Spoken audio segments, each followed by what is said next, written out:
নমস্কার বন্ধুরা, mister and Mrs মিত্র চ্যানেলে আপনাদের আরও একবার স্বাগত। আজকের দিনটা আমার কাছে একটু স্পেশাল। কেন জানেন? আসলে অনেক দিন আগে আমি অনলাইন থেকে কিছু শীতকালীন ফুলের বীজ অর্ডার করেছিলাম, সেগুলো লাগিয়েওছিলাম। তো ছোট ছোট চারা হয়েছে, কিন্তু আজকে সেগুলোতে ফুল এসেছে, তাই আমার দারুণ মজা হচ্ছে। চলুন আপনাদেরও দেখিয়ে দিই ফুলের বাগান।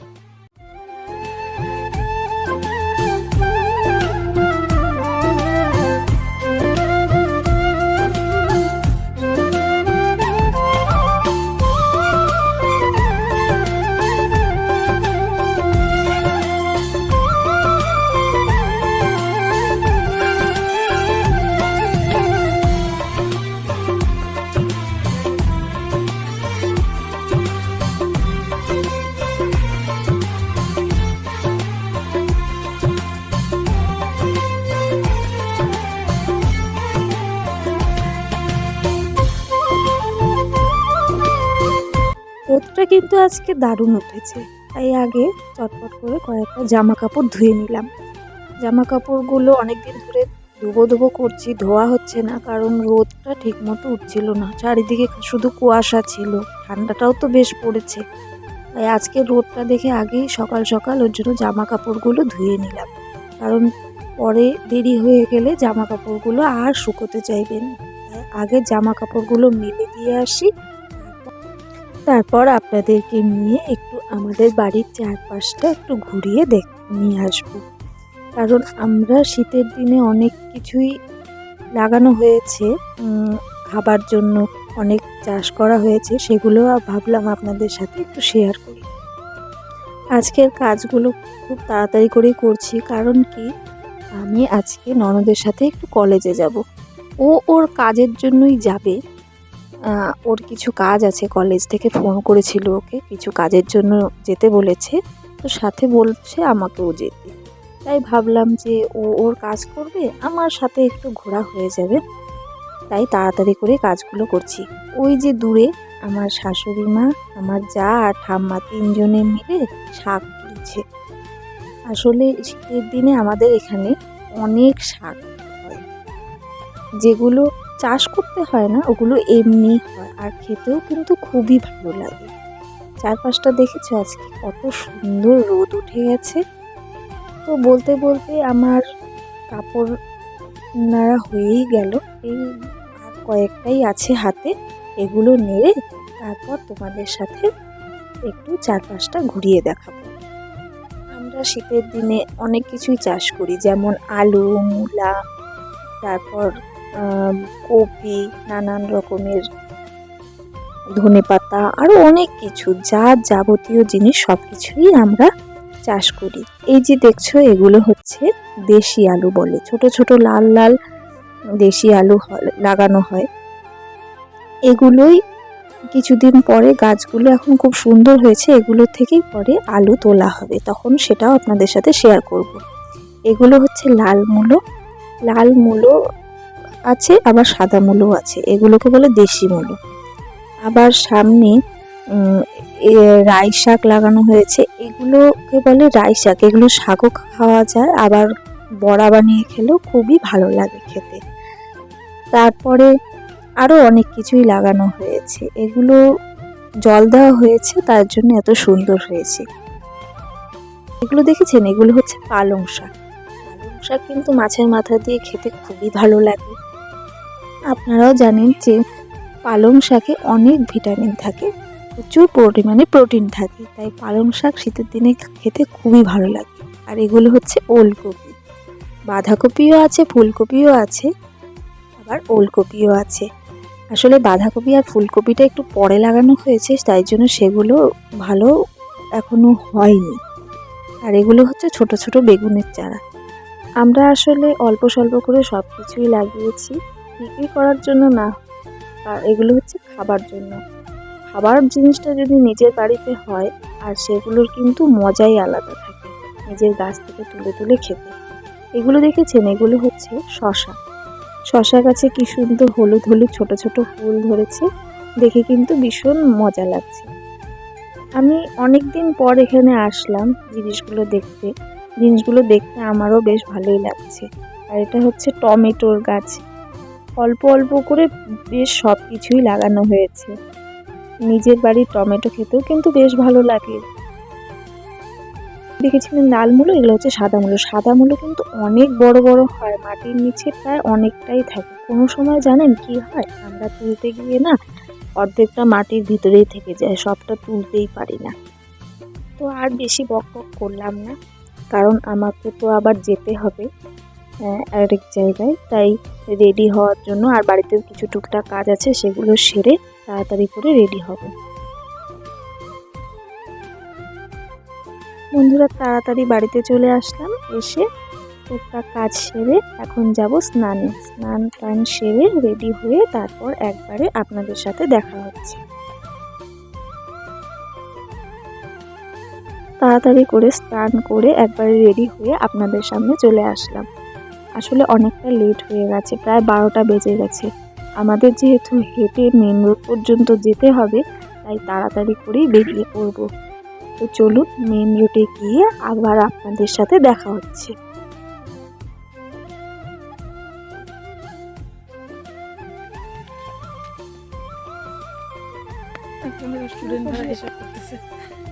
আমরা কি স্টুডেন্ট ভাবছি, কারণ অনেকগুলো বছর হয়ে গেল সেখানেই পড়ে রয়েছে। আমারই দায়িত্ব, আমার তো নিয়ে আসা দরকার। আর বৌদি আমার সঙ্গে যাচ্ছে, আমি একা একা যাবো। আমার যে বন্ধুকে ফোন করেছিলাম, ওরা আবার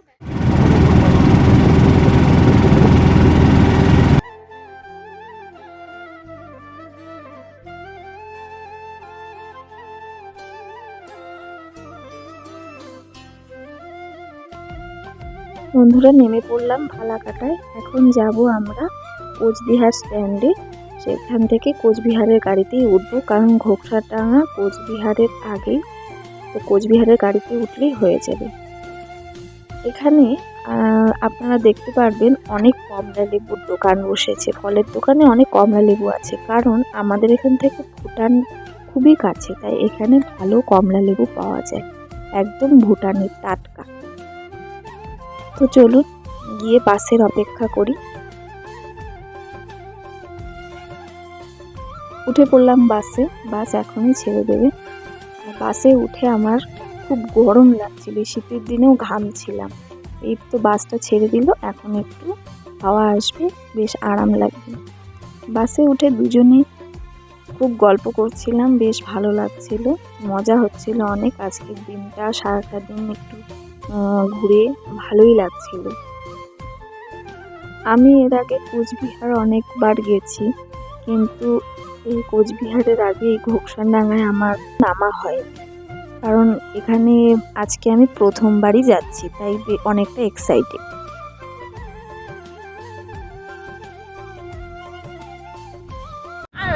হয় নাকি হয় না, ঠিকই আছে, তবে সুন্দর। যাই হোক, বাস থেকে নেমে তারপরে এখন সবজিতে উঠলাম, এখন একেবারে সোজা কলেজ যাবো। তো টেনশন হচ্ছে কাজটা হয় কিনা। পৌঁছে গেলাম কলেজে। এখানে এসে অনেকক্ষণই অপেক্ষা করেছি আমরা।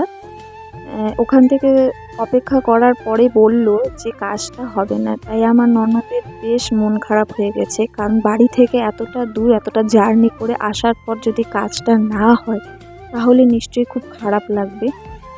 আসলে আমাদের আসাটাই আজকে বেকার হয়ে গেছে, আসার আগে যদি একটা ফোন করে নেওয়া যেত তাহলে বোধহয় ভালো হতো। তো চলো বাড়ির দিকে যাই। হ্যাঁ, ভুট্টিঘাট ভুট্টিঘাটের বেটা, ভুট্টিঘাটের এর জন্য তো বাবা সকাল থেকে খালি ভুট্টিঘাট করতেছিল।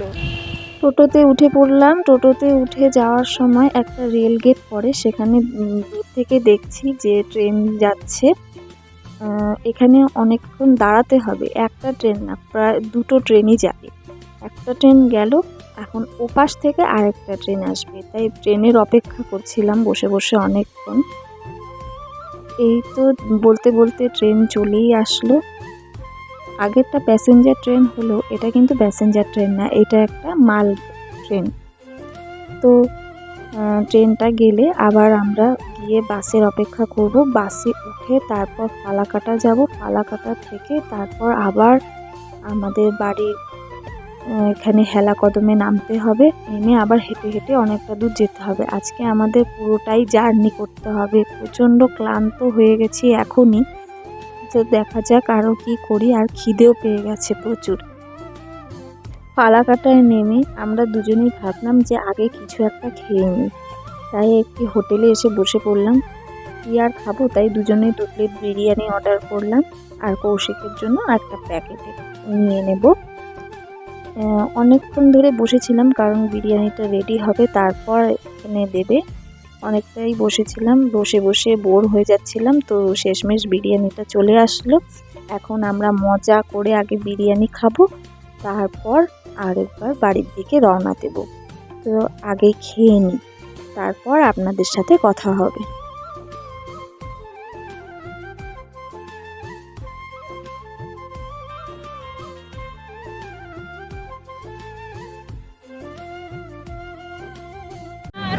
এই দিদিবার আমি যাচ্ছি বাড়ির দিকে। বলার আওয়াজ একটু ব্যাপার থাকে না। আমার ভালো ভালোতেই যাচ্ছি, বাসে আসার পর চোখ মুখের কি অবস্থা বাসে আসার পরে। আমার চুলগুলো তো ঠিক দেখা যাচ্ছে। সারাদিন জার্নি করার পর এখন টোটো করেই যাচ্ছি, কারণ টোটোর হাওয়াটা গায়ে লাগলে ভালো লাগবে। আসলে অনেকটাই ক্লান্ত ছিলাম দুইজন, তাই।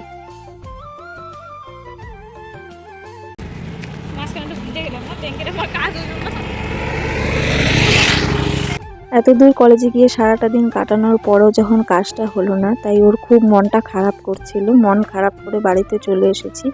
এসে দেখছি মা এদিকে শাক তুলছে কালকের জন্য।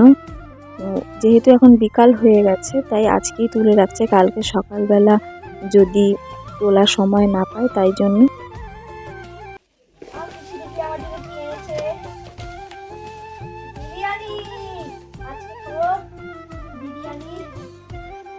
কি এনেছে? বিরিয়ানি।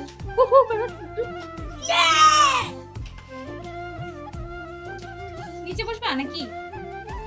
কৌশিকের জন্য সারপ্রাইজ হিসেবে বিরিয়ানি আনা হয়েছিল। বিরিয়ানি পেয়ে ও দারুণ খুশি হয়েছে। তো ভিডিওটা আজকে এই পর্যন্তই থাকলো, ভিডিওটি আর বড় করলাম না। দেখা হচ্ছে পরবর্তী একটা ভিডিওতে, ততক্ষণের জন্য টাটা।